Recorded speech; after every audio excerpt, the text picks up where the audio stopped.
BPSC पूर्वावलोकन 2023 और आज इसमें हम भौतिक विज्ञान से संबंधित सभी प्रश्नों को करने वाले हैं। सबसे पहला प्रश्न है, निम्न तत्वों में से किसमें न्यूट्रॉन नहीं होता है? तो सही ऑप्शन है हाइड्रोजन, ऑप्शन सी सही है। एंगस्ट्रॉम इकाई है तो ये है तरंगदैर्घ्य की, ऑप्शन ए सही है। नेक्स्ट है, प्रकाश वर्ष किसकी इकाई है? तो ये होती है दूरी की, ऑप्शन सी सही है। आवृत्ति को मापा जाता है हर्ट्ज में, ऑप्शन ए सही है। नेक्स्ट है, घड़ी में प्रयोग होने वाले क्वार्ट्ज क्रिस्टल होते हैं तो ये होते हैं सिलिकॉन डाइऑक्साइड, ऑप्शन बी सही है इसमें। नेक्स्ट है, हर्ट्ज में क्या मापा जाता है? तो इसमें मापा जाता है आवृत्ति को, ऑप्शन ए सही है। विद्युत शक्ति की इकाई है तो ये होती है वॉट, ऑप्शन डी सही है। दृश्य स्पेक्ट्रम के तरंगदैर्घ्य की सीमा है तो सही ऑप्शन है यहाँ पर बी। सौर विकिरण निम्न में से किस परास में दिखता है? तो ये दिखता है 400 से 700 nm, ऑप्शन यहाँ पर बी सही है। आर्द्रता किस उपकरण से मापी जाती है? तो ये नापी जाती है हाइग्रोमीटर में, ऑप्शन बी सही है। दाब की इकाई क्या है? तो ये होती है न्यूटन प्रति वर्ग मीटर, ऑप्शन ए सही है इसमें। किसी तल के इकाई क्षेत्रफल पर लगने वाले बल को दाब कहते हैं। दाब एक अदिश राशि है, दाब का मात्रक न्यूटन प्रति मीटर स्क्वायर होता है जिसे पास्कल कहते हैं। नेक्स्ट है, दाब का मात्रक है तो यहाँ पे सही ऑप्शन है ई। नेक्स्ट है, निम्नलिखित में से कौन सी अदिश राशि है? तो ये होती है दाब, ऑप्शन बी सही है इसमें। वे राशियां जिनको व्यक्त करने के लिए दिशा एवं परिमाण दोनों की आवश्यकता होती है सदिश राशियां कहलाती हैं। उदाहरण के लिए बल, वेग, विस्थापन, त्वरण, संवेग आदि। जिन राशियों को व्यक्त करने के लिए केवल परिमाण की आवश्यकता होती है, दिशा की नहीं, उन्हें अदिश राशियां कहते हैं। उदाहरण आयतन, दाब, चाल, दूरी। नेक्स्ट है, निम्नलिखित में से किस राशि का मात्रक नहीं है? तो सही ऑप्शन है सी, विकृति। नेक्स्ट है, सही कथन चुनिए। तो यहाँ पे सही कथन है लाल प्रकाश का तरंगदैर्घ्य बैंगनी प्रकाश से ज्यादा होता है, ऑप्शन बी सही है।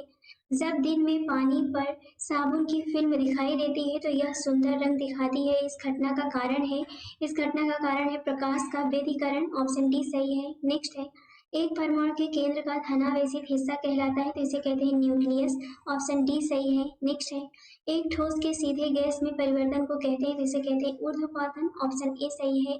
वह ताप बिंदु जिस पर ठोस, द्रव और गैसीय अवस्थाएं एक साथ रह सकती हैं कहलाता है जिसे कहते हैं त्रिक बिंदु, ऑप्शन डी सही है।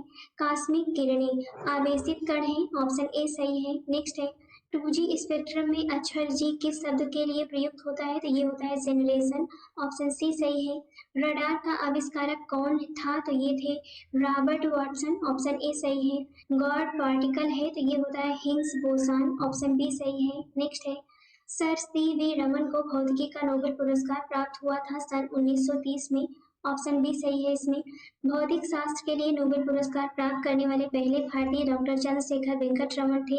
उन्हें 1930 में ये पुरस्कार प्राप्त हुआ। अन्य नोबेल पुरस्कार प्राप्त भारत के प्रसिद्ध विजेता हैं तो रविन्द्रनाथ ठाकुर को साहित्य के लिए 1913 में, सी.वी. रमन को भौतिक के लिए 1930 में, हरमीत खुराना को चिकित्सा के क्षेत्र में 1968 में, सुब्रमण्यम चंद्रशेखर को भौतिकी के क्षेत्र में 1983 में, मदर टेरेसा को शांति के लिए 1979 में, अमर्त्य सेन को अर्थशास्त्र के लिए 1998 में, कैलाश सत्यार्थी को शांति के लिए 2014 में, वी रामकृष्णन को रसायन के क्षेत्र में 2009 में, अभिजीत बनर्जी को अर्थशास्त्र के क्षेत्र में 2019 में नोबेल पुरस्कार दिया गया। नेक्स्ट है, टेलीस्कोप की खोज किस वैज्ञानिक ने की थी? तो ये है गैलीलियो, ऑप्शन डी सही है। इस सदी की शुरुआत में हवाई जहाज का आविष्कार किसने किया? तो ये है राइट ब्रदर्स, ऑप्शन ए सही है। नेक्स्ट है, एक माइक्रोन बराबर होता है 1/1000 mm के, ऑप्शन यहाँ पर सी सही है। 40 डिग्री सेल्सियस का मान फ़ारेनहाइट स्केल में होता है तो ये होता है 104 डिग्री फ़ारेनहाइट, ऑप्शन ए सही है। नेक्स्ट है, क्रोमेटोग्राफी की तकनीक का प्रयोग होता है तो ये होता है एक मिश्रण से पदार्थों को अलग करने में, ऑप्शन डी सही है। लोलक की कला विधि लंबाई के ऊपर निर्भर करती है, ऑप्शन बी सही है। नेक्स्ट है, बल गुणनफल होता है तो ये होता है द्रव्यमान और त्वरण का, ऑप्शन बी सही है। नेक्स्ट है, त्वरण ज्ञात करने का सही सूत्र कौन सा है? तो यहाँ पे सही सूत्र है ए बराबर v-u/t, ऑप्शन यहाँ पर ए सही है। नेक्स्ट है, निम्नलिखित में से कौन सी राशि सदिश नहीं है? तो यहाँ पर आयतन सदिश नहीं है, ऑप्शन डी सही है। नेक्स्ट है, पदार्थ के संवेग और वेग के अनुपात में कौन सी भौतिक राशि प्राप्त की जाती है? तो ये है द्रव्यमान। ऑप्शन सी होगा यहाँ पर। 1 किलोमीटर दूरी का तात्पर्य होता है 1000 मीटर। ऑप्शन सी सही है। नेक्स्ट है, 1 पिकोग्राम बराबर होता है 10 की पावर -12 ग्राम के। ऑप्शन सी सही है। आप एक लिफ्ट में खड़े हैं, लिफ्ट के फर्श पर आपके भार द्वारा लग रहा बल यहाँ पर क्या होगा? लिफ्ट के 9.8 मीटर प्रति सेकेंड स्क्वायर के त्वरण से नीचे आते समय शून्य होगा। ऑप्शन बी सही है। नेक्स्ट है, यदि एक पंख, एक रबर की गेंद और एक लकड़ी की गेंद निर्वात में एक समान ऊंचाई से स्वतंत्रता पूर्वक एक साथ गिर रही हो तो तीनों एक साथ जमीन पर पहुंचेंगे। ऑप्शन डी होगा यहाँ पर। नेक्स्ट है, वायु में ध्वनि तरंग होती है तो ये होती है अनुदैर्ध्य। ऑप्शन बी सही है। नेक्स्ट है, रेत और नेफ्थलीन के मिश्रण को किसके द्वारा पृथक किया जा सकता है? ऊर्ध्वपातन। ऑप्शन ए सही है। नेक्स्ट है, विद्युत शक्ति इकाई है तो ये होती है वॉट की। ऑप्शन डी सही है। नेक्स्ट है, निम्नलिखित में से कौन सा सही सुमेलित नहीं है? तो यहाँ पे सही सुमेलित नहीं है तो यहाँ पे डी सुमेलित नहीं है। वोल्ट मीटर विभवांतर, अमीटर विद्युत धारा, पोटेंशियोमीटर विद्युत वाहक बल। तो यहाँ पे हमारा आंसर डी होगा।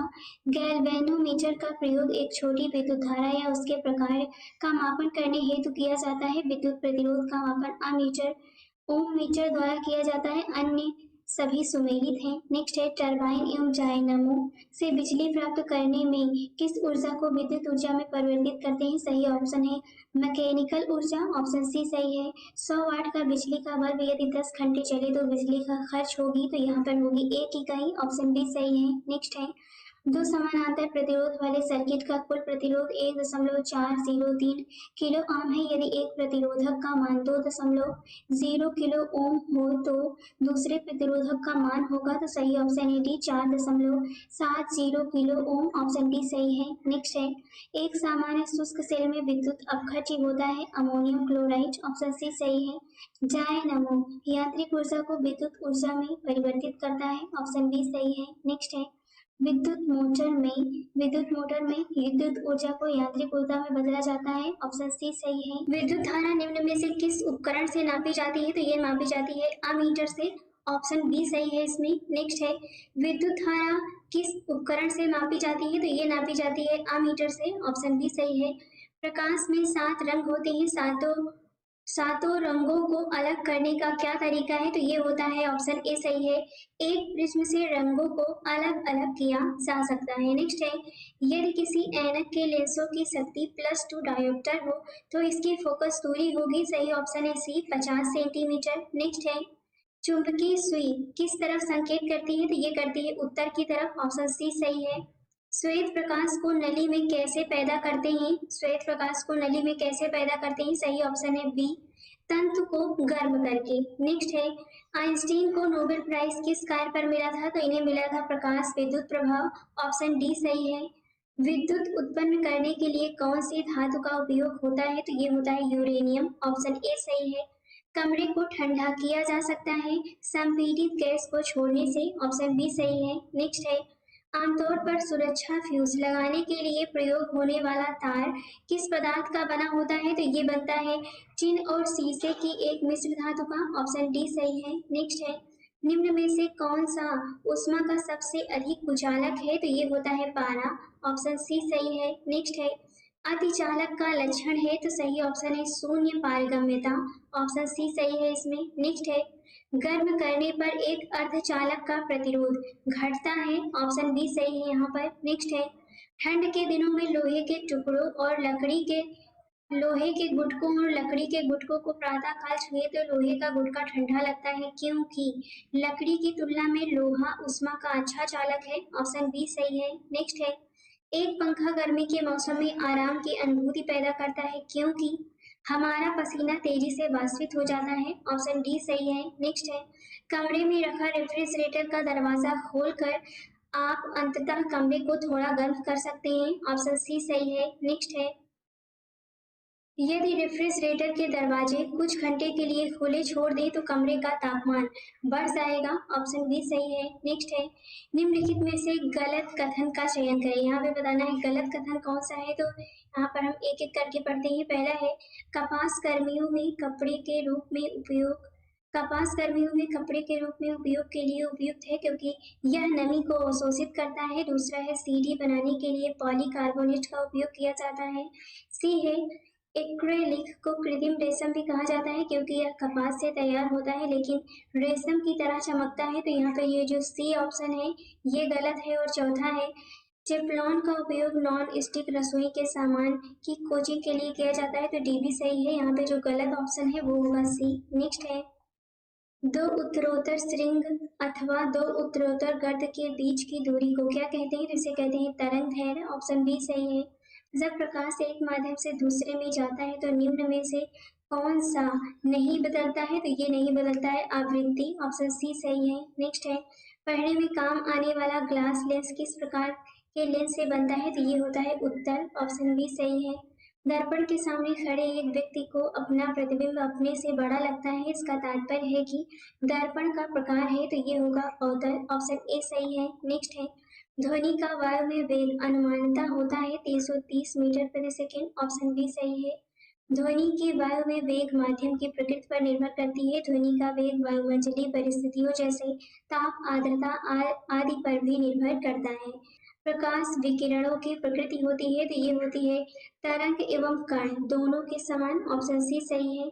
आकाश नीला लगता है क्योंकि लघु तरंग दीर्घ तरंगों की अपेक्षा वायुमंडल द्वारा अधिक प्रकीर्ण होती है। ऑप्शन बी होगा यहाँ पर। नेक्स्ट है रात के समय खुले आकाश में तारों के टिमटिमानों को किससे समझाया जा सकता है? तो सही ऑप्शन है प्रकाश के अपवर्तन से। ऑप्शन ए सही है। नेक्स्ट है पानी का घनत्व अधिकतम होता है तो ये होता है 4 डिग्री सेल्सियस पर। ऑप्शन बी सही है। 50 डिग्री सेल्सियस का मान फ़ारेनहाइट स्केल में होता है तो ये होता है 122 डिग्री फ़ारेनहाइट।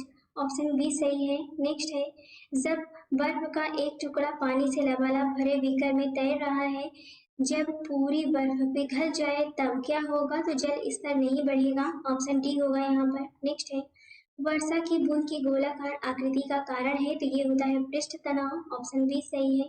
सबसे ज्यादा श्यानता होती है तो ये होती है शहद में, शहद की होती है। ऑप्शन डी सही है। जो द्रव जितने अधिक गाढ़े होते हैं वे उतने ही अधिक श्यान होते हैं। शहद और ग्लिसरीन की श्यानता पानी की तुलना में अधिक होती है। शहद का क्रम निम्नलिखित है। शहद, इसके बाद खून आता है, फिर जल है और वायु है। महासागर में ऊंची जल तरंगे कैसे आती हैं? चंद्रमा से। ऑप्शन डी सही है। महासागर में ऊंची जल तरंगे चंद्रमा के गुरुत्वाकर्षण बल का परिणाम है। चंद्रमा पृथ्वी से सूर्य की तुलना में नजदीक है। उसके आकर्षण बल के कारण समुद्र की तरंगे ऊपर उठती हैं। सूर्य के द्वारा लगने वाला आकर्षण बल उतना प्रभावी नहीं होता, अतः सूर्य द्वारा जल तरंगे चंद्रमा की तुलना में अधिक ऊपर नहीं उठ पाती। नेक्स्ट है जब एक पत्थर को चांद की सतह से पृथ्वी पर लाया जाता है तो इसका भार बदल जाएगा परंतु द्रव्यमान नहीं। ऑप्शन बी सही है। नेक्स्ट है प्रेशर कुकर में खाना जल्दी पक जाता है क्योंकि, यहाँ पर क्योंकि पकता है क्योंकि उच्च दाब के कारण पानी उच्च तापमान पर उबलने लगता है। यहाँ पे सही ऑप्शन बी होगा। नेक्स्ट है सौर ऊर्जा निम्न में से किससे प्राप्त होती है? तो ये प्राप्त होती है हमें सूर्य से। ऑप्शन सी सही है। सूर्य पर ऊर्जा का निर्माण होता है नाभिकीय संलयन के द्वारा। ऑप्शन बी सही है। प्रथम भारतीय उपग्रह आर्यभट्ट कब छोड़ा गया था? तो ये छोड़ा गया था 19 अप्रैल 1975 को। ऑप्शन बी सही है। इसमें वर्ष दीर्घतम होता है प्लूटो पर। ऑप्शन ए सही है। विद्युत चुंबकीय तरंगों का वेग होता है तो ये होता है 3 × 10⁸ मीटर प्रति सेकेंड। नेक्स्ट है सूर्य के प्रकाश का धरती की सतह पर पहुंचने में लगने वाला समय लगभग होता है 8.5 मिनट। ऑप्शन सी सही है। नेक्स्ट है सूर्य का प्रकाश पृथ्वी पर पहुंचता है लगभग, यहाँ पर ऑप्शन ई हो। सौर मंडल का सबसे बड़ा ग्रह है तो ये होता है बृहस्पति। ऑप्शन सी सही है। निम्नलिखित में से कौन एक कंप्यूटर की भाषा नहीं है? तो यहाँ पर ये FASTA भाषा नहीं है, बाकी ये तीनों भाषा हैं। नेक्स्ट है निम्नलिखित में से कौन सी धातु रोशनी के बल्बों में फिलामेंट के रूप में प्रयोग होती है? तो ये होती है टंगस्टन। ऑप्शन डी सही है। नेक्स्ट है निम्न में से कौन सी धातु अर्धचालक के रूप में ट्रांजिस्टर में प्रयोग होती है? तो ये है जर्मेनियम। ऑप्शन बी सही है। परमाणु नाभिक के अवयव हैं तो ये होते हैं प्रोटॉन और न्यूट्रॉन। ऑप्शन सी सही है। निम्नलिखित में से कौन सा विकल्प गलत है? तो यहाँ पे बताना है आपको गलत विकल्प कौन सा है। नाभिक के अंदर प्रोटॉनों और इलेक्ट्रॉनों की उपस्थिति के कारण परमाणु विद्युत रूप से उदासीन होते हैं। यहाँ पे जो पहला है वही गलत है और ये हमारा आंसर है। बाकी के तीनों सही हैं। इलेक्ट्रॉन ऋण आवेशित होते हैं तथा इनका द्रव्यमान नगण्य होता है। परमाणु संख्या एक तत्व के परमाणु में प्रोटॉनों की संख्या है। समस्थानिक परमाणु ईंधन के रूप में चिकित्सा क्षेत्र में कार्बन डेटिंग आदि में उपयोगी होते हैं। नेक्स्ट है, निम्नलिखित में से कौन वैकल्पिक ऊर्जा का सबसे बड़ा भंडार है? तो ये होता है सौर ऊर्जा। ऑप्शन ए सही है। परमाणु बम का सिद्धांत आधारित है नाभिकीय विखंडन पर। ऑप्शन बी सही है। हाइड्रोजन बम किसके सिद्धांत पर आधारित है? तो ये है अनियंत्रित संलयन प्रतिक्रिया। ऑप्शन बी होगा यहाँ पर। नेक्स्ट है, वायु में कौन सी नोबेल गैस नहीं होती है? तो ये होती है रेडॉन। ऑप्शन डी सही है। नेक्स्ट है, बिजली की खपत का बिल किसके मापन पर आधारित होता है? तो यहाँ पर वॉट केवल एक है, वॉट पर। ऑप्शन इसमें ए सही होगा, केवल ए सही है इसमें। बिजली की खपत का बिल किलोवाट प्रति घंटा वॉट से मापा जाता है, अतः विकल्प ए सही है। निम्नलिखित में से सबसे भारी धातु कौन सी है? तो भारी धातु यूरेनियम होती है। ऑप्शन बी सही है। इनसेट 2A कब छोड़ा गया था? ये छोड़ा गया था 10 जुलाई 1992 को। ऑप्शन सी सही है। तो